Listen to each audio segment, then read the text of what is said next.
దుర్మార్గమైన ఆ పరిస్థితులకి దిగజారిపోయారు. గమనించండి. యేసయ్యని ఎలా ఏమన్నా నడిపిస్తున్నారో గమనించండి. పరిశుద్ధుడైన యేసయ్యని పాపిగా ముద్రించడమే కాకుండా ఒక పాపి ఎడల ప్రవర్తించినట్టుగా, ఒక దుర్మార్గుడు ఎలా ప్రవర్తించినట్లుగా ఎలా ప్రవర్తిస్తారో గమనించండి. అందుకని అక్కడ రాయబడిన మాట, పాపము ఎరుగని ఆయనను మన కోసము పాపిగా చేశాడండి. పాపిగా చేశాడు, పాపిగా మారిపోయాడు. పరిశుద్ధుడిని యేసయ్య పాపిగా మారిపోయాడు. బందిపోటు దొంగను ప్రియమైన వాళ్ళరా అడిగిన యేసుప్రభు వింటనే ఉన్నాడు. నేను ఎవరిని విడుదల చేయాలి అనే మాట యేసుప్రభు వింటనే ఉన్నాడు. వింటూనే ఉన్నప్పుడు జనులందరూ బరబ్బాని విడుదల చేయండి అన్న ఆ మాట కూడా విన్నారు. చూడండి ప్రియమైన వాళ్ళరా, అయినా సరే యేసుప్రభు నోరు తెరిచాడా? యేసుప్రభు మాట్లాడా? రే వాడు బందిపోటు దొంగరా, నేను మంచివాడినిరా, ఎవరైనా మంచోళ్ళు ఉంటే వాళ్ళని విడిపించండి రా, నేరగాల్ని ఎందుకు విడిపిస్తారా అని అన్నాడా? మౌనంగానే ఉన్నాడు. ఎందుకు అని అంటే ప్రియమైన వాళ్ళరా, మనం ఆయన యందు దేవుని నీతి అగునట్లుగా, యేసయ్యకి మహిమ కలుగునుగాక.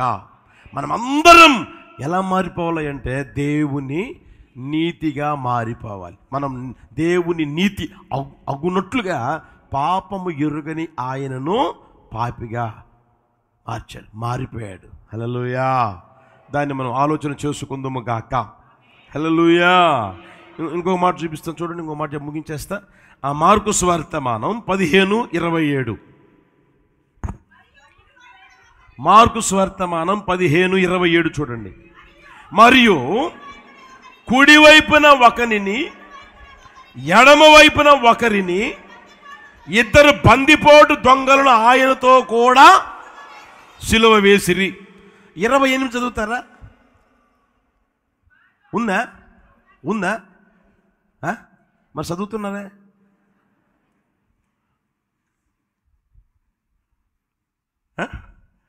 హల్లెలూయా. నేను చెప్తానే వాడుక భాష బైబిల్ అని, దాంట్లో నేను చదువుతాను చూడండి. 28 చదువుతాను చూడండి. రెండు కలిపి చదువుతా. ఆయనతో కూడా ఇద్దరు దోపిడీ దొంగలను, ఒకరిని ఆయన కుడివైపున మరొకరిని ఎడమ వైపున సిలువ వేశారు. 28 చూడండి. అప్పుడు ఈ లేఖనం నెరవేరింది, ఆయనను అక్రమకారులలో ఒకడిగా ఎంచడం జరిగింది. వాడుక భాష బైబిల్లో ఉన్న మాట ఏంటంటే, ఆయనను అక్రమకారులలో ఒకడిగా ఎంచడం జరిగింది. మొదటిది మీకు చెప్పా, యేసు ప్రభుని పాపి కాకపోయినా పాపి అని ముద్ర వేశారు. రెండవది మీకు తెలియజేశా, ఆయన బందిపోటు దొంగ కాదు, బందిపోటు దొంగను పట్టుకొని పోయేటట్లుగా యేసు ప్రభువుని కూడా పట్టుకొని పోయారు. అర్థమవుతుందా? ఇక్కడ మీరు చూస్తే ప్రియమైన వాళ్ళరా, యేసు ప్రభువు ఎలా ఉన్నాడు అంటే ఒక అక్రమకారుడి వలె వాళ్ళు ట్రీట్ చేశారు. అక్రమకారుడి వలె ట్రీట్ చేశారు. ఒక పాపిని ప్రియమైన వాళ్ళరా సిలువ వేసినట్లుగా, ఒక దుర్మార్గుణ్ణి సిలువ వేసినట్లుగా, ఒక నీచుణ్ణి సిలువ వేసినట్లుగా, వాళ్ళ ఎడల ప్రవర్తించినట్లుగా పరిశుద్ధుడైన యేసు ఎడల ప్రవర్తించారు. ఆయన పరిశుద్ధుడు. వీళ్ళు ఏమన్నారు తెలిసిన? అక్రమకారులలో ఒకడిగా ఎంచారంట. అటుపక్క ఒక దొంగ, ఇటుపక్క దొంగ. యేసు పరిశుద్ధుడు కదా అని సపరేట్గా ఆయన సిలువ వేయలేదు, సపరేట్గా ఆయన్ని తీసుకొని వెళ్ళలేదు. అందరిలాగే తీసుకుని పోయిన ఆ పరిస్థితులు మనం గమనించి ఎలా అయ్యా అంటే అక్రమకారులలో ఒకనిగా. ఎంత దారుణమైన పరిస్థితులు గమనించిన ప్రియమైన వాళ్ళరా. సిలువ వేయుట అనేది లేదా సిలువ వేయబడుట అనేది ఘోరమైన శిక్ష. లోకములో మనుషుల ద్వారా కనుగొనబడిన శిక్షలన్నిటి లేకల్లా దారుణమైన శిక్ష ఏంటంటే సిలువ వేసి చంపడం. అర్థమవుతుందా? సిలువే చంపడం అనేది లోకములో మనుషుల ద్వారా కనుగొనబడిన శిక్షలకు దారుణమైన, అతి దారుణమైన శిక్ష, బహుఘోరమైన శిక్ష అనేది మనం గమనించగలిగి చాలా క్రూరమైన అనాగరికమైన శిక్ష, అనాగరికమైన శిక్ష. బైబిల్లో ఒక మాటను చూపిస్తాను చూడండి. ద్వితీయోపదేశకాండం 21:23. ద్వితీయోపదేశకాండం 21:23.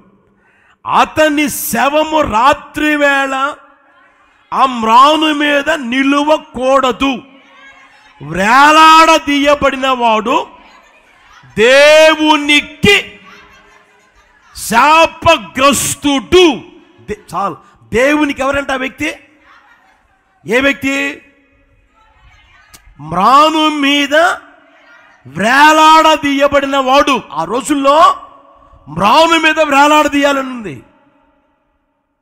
మ్రాను మీద వేలాడదీయబడిన వాడు దేవునికి శాపగ్రస్తుడు కనుక ఆ వ్యక్తి శవం రాత్రి వేళ దాని మీద ఉండకూడదంట, మ్రాను మీద ఉండకూడదు, దించేసేయాలి, తర్వాత పూజ చేసేయాలి.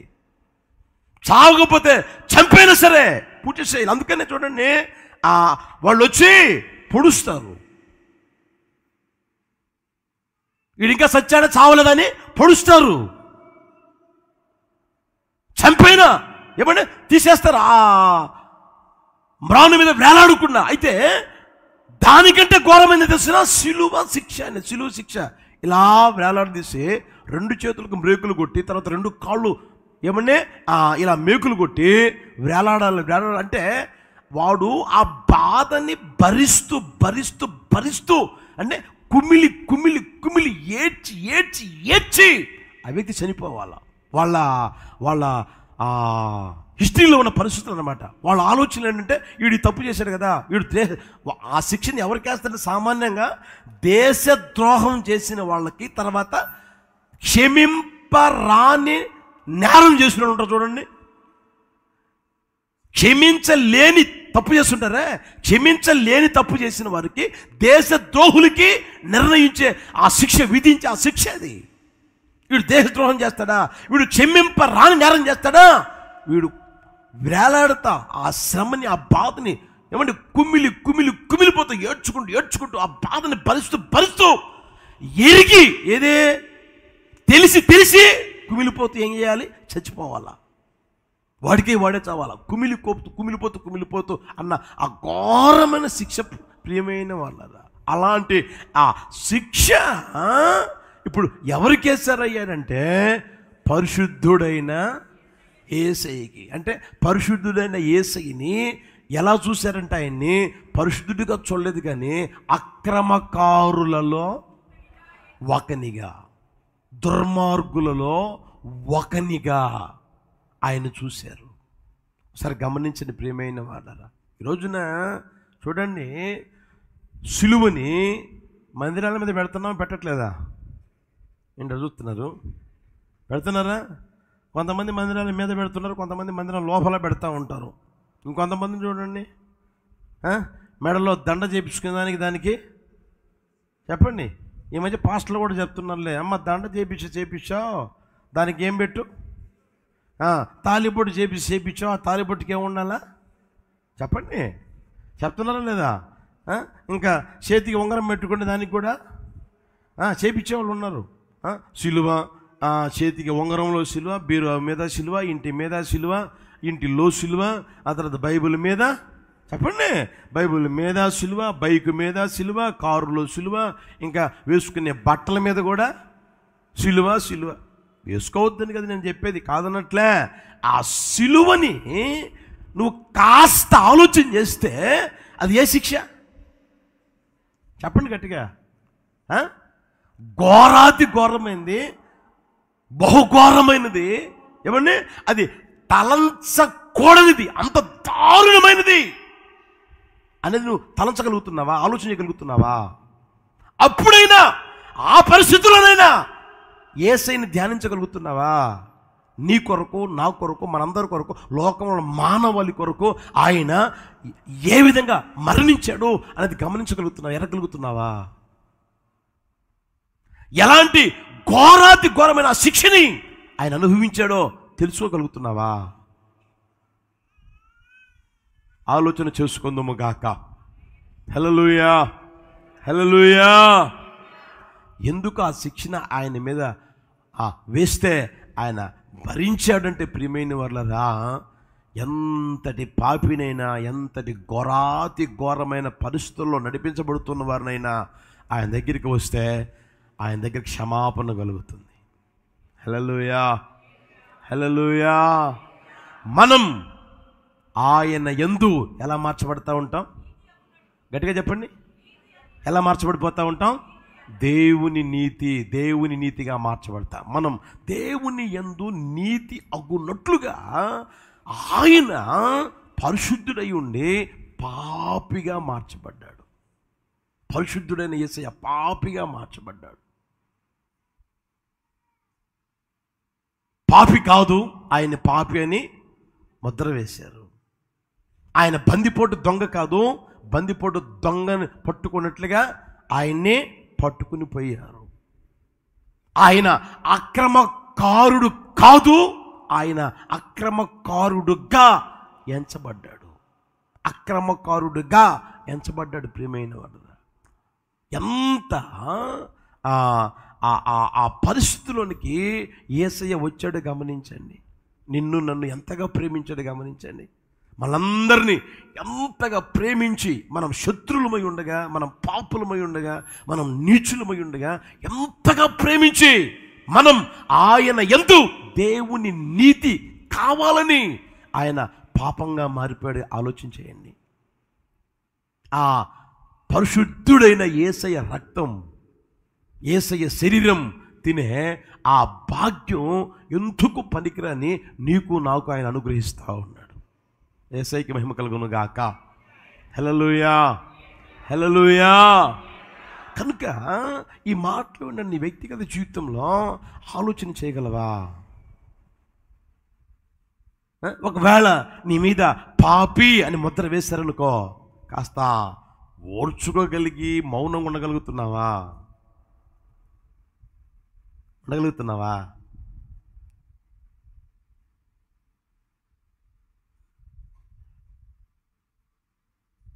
గుర్తెరగండి. అంత మాత్రమే కాదు, మనం ఆలోచన చేయగలిగాం. ఆయన పరిశుద్ధుడు. ఆయన ఎలా పట్టుకుపోయారంటే, పాపం చేసిన వాడిని, తప్పు చేసిన వాడిని ఆ బందిపోటుని పట్టుకుపోయినట్లుగా, బందిపోటు దొంగను పట్టుకుపోయినట్లుగా ఆయన పట్టుకుని పోతా ఉన్నారు, ఈడ్చుకుని పోతా ఉన్నారు. అయినా ఆయన మౌనంగా ఉన్నాడు. హల్లెలూయా, హల్లెలూయా. అంత మాత్రమే కాదు, అక్రమకారులలో ఏం చేశాడంట? ఒకనిగా ఎంచాడు. ఈయన అక్రమం చేసినాడు, ఒకనిగా ఎంచారు.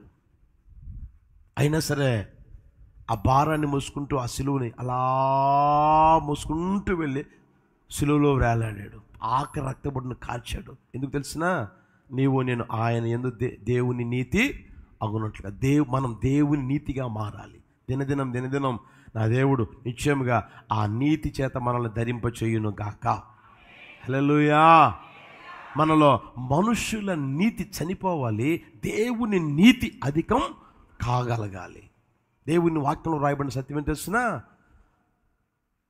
పరిసయ్యుల నీతి కంటేను, శాస్త్రుల నీతి కంటేను మీ నీతి అధికము కాని యెడల మీరు పరలోక రాజ్యములో ప్రవేశించరు. మనల్ని పరలోక రాజ్యము ప్రవేశింపజేసే ఆ నీతి ఏందయ్యానంటే దేవుని నీతి. దేవుని నీతి మనుషుల నీతి కాదు, లోకం యొక్క నీతి కాదు, చదువుకున్న వాళ్ళ యొక్క నీతి కాదు. కానీ ప్రియమైన వాళ్ళరా, దేవుని నీతి మాత్రమే మనల్ని పరలోకంలో చేరుస్తుంది. నిశ్చయముగా అట్టి కృపతో మనందరినీ ప్రభు నింపి నడుపును గాక. హల్లెలూయా. ఈ మాటలు ఒక గుండెలు నిండి కట్టి ఫలింప చేయును గాక. హల్లెలూయా. అలా లేచినప్పుడు ప్రార్థన చేసుకుందామా?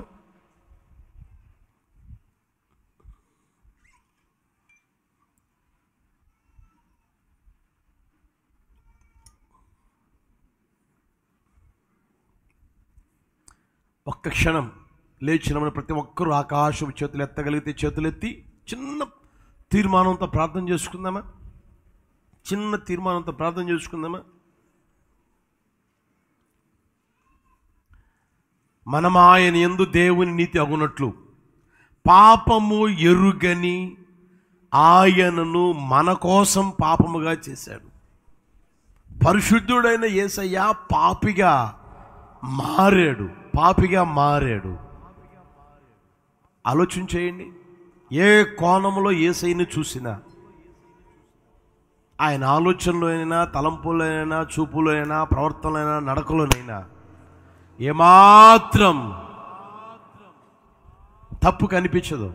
పరిశుద్ధుడని వేల దూతల చేత గాన ప్రతిగానములు చేయబడుతున్న దేవుడు, అంత గొప్ప దేవుడు, అంత మహోన్నతుడైన దేవుడు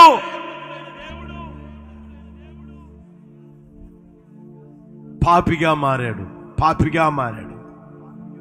చూడండి ప్రియమైన వాళ్ళరా, ఎలా ఆయన్ని పాపిగా మార్చారో మనం తెలుసుకోగలిగాం. ఆయన పాపము చేయలేదు, పాపి అని ముద్ర వేశారు. అబద్ధ సాక్షుల్ని నిలవబెట్టి చెప్పించి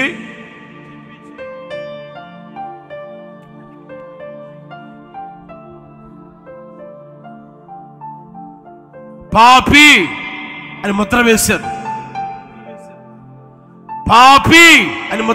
ప్రియమైన వాళ్ళరా, యేసు ప్రభు పాపము చేయలేదు. పాపము చేస్తే అన్నా మంచిదే, అయితే ఆయన పాపము చేయలేదు. ఈ రోజున నీ జీవితంలో ఆలోచన చేస్తే అన్నీ చేసినా సరే ఒక మాట నిన్నంటే ఒప్పుకోగలుగుతున్నావా? ఉండగలుగుతున్నావా? మౌనం ఉండగలుగుతున్నావా? ఏమీ చెయ్యని నజరేయుడైన యేసయ్యను అంటేనే మౌనంగా, పాపి అని అంటేనే మౌనంగా ఉన్నాడు.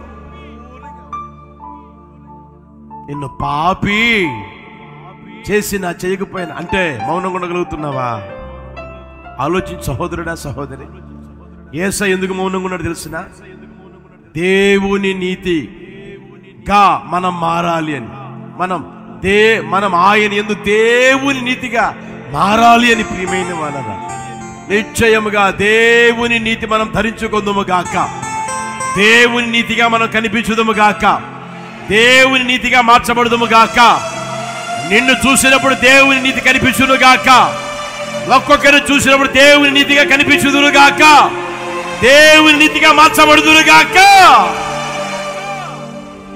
మౌనముగా ఉన్న అనుభవం నీకు కావాలి ప్రియమైన వాళ్ళ.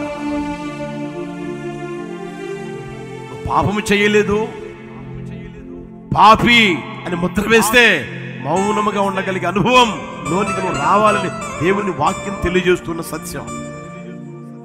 తర్వాత ప్రభు మనకు తెలియజేశారు, యేసయ్యని బందిపోటు దొంగని పట్టుకున్నట్లుగా పట్టుకోవడానికి వస్తే మౌనంగానే ఉన్నాడు. ఆయన బందిపోటు దొంగని ఎలా అయితే ట్రీట్ చేశారో అలాగా ఆయన ఎలా ప్రవర్తిస్తే మౌనముగా ఉన్నారు. పాపి అన్నమే కాదు, అలా ట్రీట్ చేశారు, అలా ప్రవర్తించారు. పాపుల ఎడల ప్రవర్తించినట్లుగా, బందిపోటు దొంగల ఎడల ప్రవర్తించినట్లుగా ఆయన ఎడల ప్రవర్తిస్తే మౌనంగానే ఉన్నాడు. మన పరిస్థితి ఆలోచన చేయండి సహోదరుడా, సహోదరి.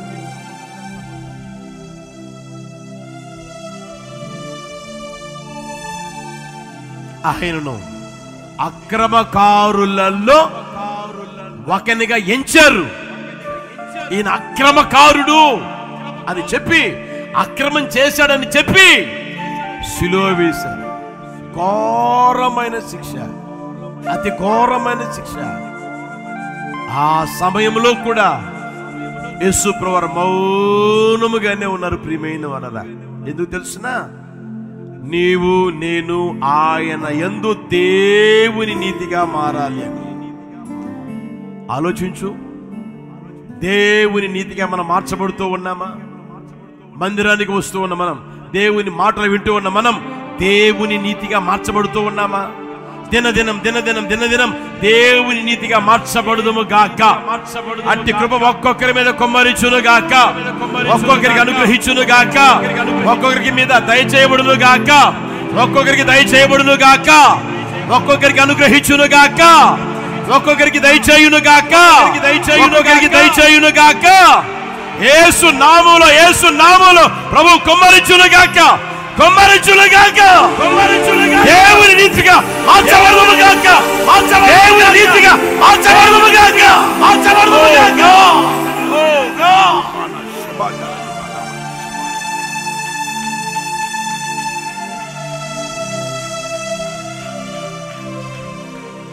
రోజు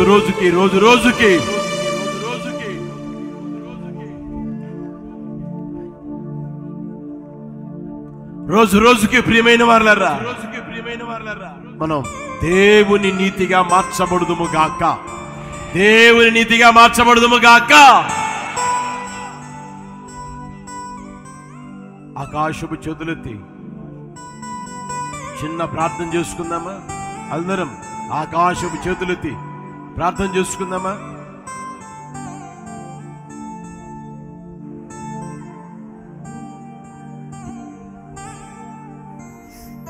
కృపా సత్య సంపూర్ణుడా, జీవాధిపతివైన నా తండ్రి, మీ పరిశుద్ధ నామాన్ని స్తోత్రం నాయన.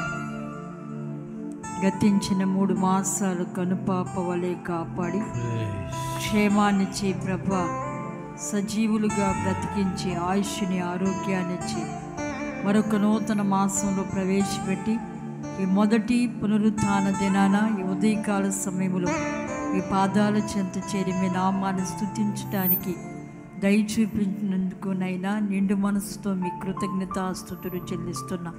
దయగలిగిన దేవ, పునరుత్థాన ఆరాధన ప్రారంభం నుండి ఇప్పటి వరకు మీ యొక్క ఆత్మ సారథ్యములు ఆశీర్వాదకరంగా జరిగించారు. పాటల ద్వారా మహిమను పొందారు. అదృశ్య దేవునిగా దిగివచ్చి ఒక్కొక్కరిని మీ ఆత్మతో ఆనందింపచేశారు. వాక్యమైన దేవునిగా మా మధ్యలోనికి దిగివచ్చి మాతో ముచ్చటించినందుకు నిండు మనసుతో స్తుతి చెల్లిస్తున్నాము తండ్రి, నీకు స్తోత్రం. దేవుని నీతిగా మారునట్లుగా పాపము లేని ఆయన పాపముగా చేసెను అను లేఖనములో నుండి ప్రభువా మీరు మాతో ముచ్చటించారయ్యా, నీకు స్తోత్రం తండ్రి. దయగలిగిన దేవా, దేవుని నీతిగా మార్చబట్టు కొరకు తండ్రి నీకు స్తోత్రం నైనా. అబద్ధ సాక్ష్యముల ద్వారా మీరు పాపిగా మార్చబడినట్లుగా లేఖనాలు సెలవిచ్చుచూ ఉన్నవి తండ్రి. దయగలిగిన దేవా, నీకు స్తోత్రం తండ్రి. పాపిగా మీరు ముద్రించబడినప్పటికీ కూడా మౌనముగా ఉన్నట్లుగా లేఖనాలు సెలవిచ్చుచూ ఉండగా దైనందిన వ్యక్తిగత ఆత్మీయ జీవితాలలో ఎన్నో సందర్భాలలో ఎన్నో పర్యాయాలు ఎన్నో మార్లు తండ్రి దైనందిన జీవితాలలో తండ్రి నీకు విరుద్ధమైనటువంటి పాపాన్ని వ్యతిరేకమైనటువంటి కార్యాలను క్రియలను జరిగించి దేవానికి స్తోత్రాలు తండ్రి. ఏవా మౌనముగా ఉండలేనటువంటి స్థితిగతులలో నుండి ప్రభా ప్రతి ఒక్కరికి కూడా విడుదల కొరకు చేసి దేవుని నీతిగా మార్చబట్టు కొరకు తండ్రి మౌనముగా సహించగలిగినటువంటి కృప, భరించగలిగినటువంటి కృపను తండ్రి ప్రతి ఒక్కరికి దయచేయండి యేసయ్యా, నీకు స్తోత్రం తండ్రి. తిరుగుబాటు చేసే మనసు, తిరస్కారపు మనసు, ఎదురాడేటటువంటి మనసు ఏ ఒక్కరిలో లేకుండగా యేసు క్రీస్తు వలె తండ్రి దేవుని నీతిగా మార్చబట్టు కొరకు తండ్రి మౌనముగా తండ్రి ఆత్మీయ యాత్రలో నడిపించబడటానికి పరిశుద్ధాత్మదేవ దయతో మీరు సహాయం చేయండి. దేవుని నీతిగా ఒక్కొక్కరిని మీరు మార్చండి స్వామి, మీకు స్తోత్రం నాయన. బందిపోటు దొంగ వలె ప్రభా మిమ్మల్ని మార్చినట్లుగా తండ్రి లేఖనాలు సెలవిచ్చుచూ ఉన్నవి తండ్రి. కత్తులతో గుదియలతో మిమ్మల్ని పట్టుకున్నట్టు కొరకు నాయన వారు మిమ్మల్ని సమీపించినట్లుగా బందిపోటు దొంగ మీదకి వచ్చినట్లుగా తండ్రి మీ మీదకు ప్రభానికి స్తోత్రం. సైనికులు వచ్చినప్పుడు మీరు మౌనముగా ఉన్నట్లుగా లేఖనాలు సెలవిచ్చుచూ ఉన్నవి తండ్రి. దైనందిన వ్యక్తిగత జీవితాలలో ప్రభా దేవుని నీతిగా మార్చబట్టు కొరకు తండ్రి ఈ అనుభవం ఎదురైనప్పుడు తండ్రి మౌనముగా విశ్వాసముతో నడిపించబడటానికి దయతో మీరు సహాయము చేయండి. యేసయ్యా నీకు స్తోత్రాలు తండ్రి. సర్వశక్తి కలిగిన నా దేవా నీకు స్తోత్రం తండ్రి. పాపాత్మురాలైనటువంటి స్త్రీ పాపము చేయుచు పట్టబడినప్పుడు నాయన అయ్యా నీకు స్తోత్రం శిక్షించక ఇకను పాపము చేయవద్దని ప్రభా మీరు సెలవిచ్చినటువంటి శక్తి కలిగినటువంటి దేవుడు గనుక తండ్రి నీకు స్తోత్రం నైనా దైనందిన వ్యక్తిగత జీవితాలలో ప్రతి ఒక్కరూ కూడా దేవుని యొక్క నీతిగా సంపూర్ణముగా మార్చబడి పరలోక రాజ్యానికి సిద్ధపడే కృప దయచేయండి నాయన. అక్రమకారునిగా శాపగ్రస్తమైనటువంటి శిలువ మరణాన్ని మీరు పొందినట్లుగా తండ్రి మీరు సెలవిచ్చి ఉన్నారు ప్రభా. దయగలిగిన తండ్రి దేవుని యొక్క నీతిగా మార్చబట్టు కొరకు ఈ అనుభవంలో మీరు నడిచినట్లుగా మీరు సెలవిచ్చి ఉన్నారు తండ్రి. దయగలిగిన యేసయ్యా నీకు స్తోత్రాలు తండ్రి. శాస్త్రుల నీతి కంటే పరిసయ్యుల నీతి కంటే మీ నీతి అధికమైతేనే మీరు పరలోక రాజ్యములో ప్రవేశిస్తారని ప్రభా మీరు సెలవిచ్చి ఉన్నారు కనుక తండ్రి నిశ్చయముగా ఈ శుభదినాన ప్రభా నీకు స్తోత్రం.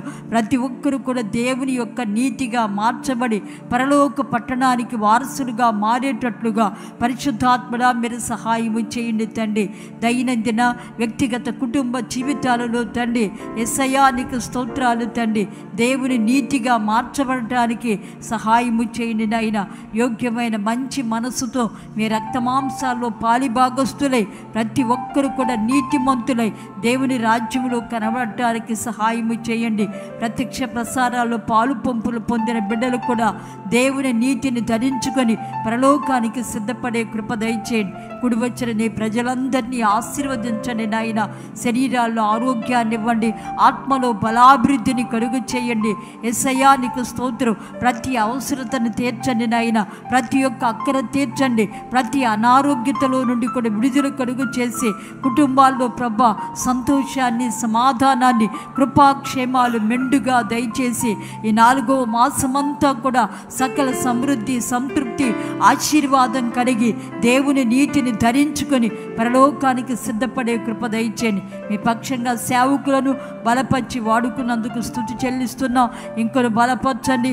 అధికమైన ఆరోగ్యముతో కృపతో కొలతలేని ఆత్మశక్తితో ప్రకటనలతో నింపి మీ చేతిలో నైనా ఘనమైనటువంటి పాత్రగా మీరు వాడుకొని మహిమను పొందుకోండి. తీర్మానం చేసిన ప్రతి ఒక్కరిని దేవుని నీతితో నింపి మీ రాజ్యము కొరకు రాక కొరకు సిద్ధపరచమని యేసు నామములో అడుగుచున్నాము తండ్రి. ఆమేన్. మన ప్రభువైన యేసుక్రీస్తు కృప, తండ్రైన దేవుని ప్రేమ, పరిశుద్ధాత్మని అన్యోన్య సహవాసము సన్నిధి ఇప్పుడు ఎల్లప్పుడు సదాకాలం మనకును సకల పరిశుద్ధులకును తోడై నడిపించును గాక. ఆమేన్.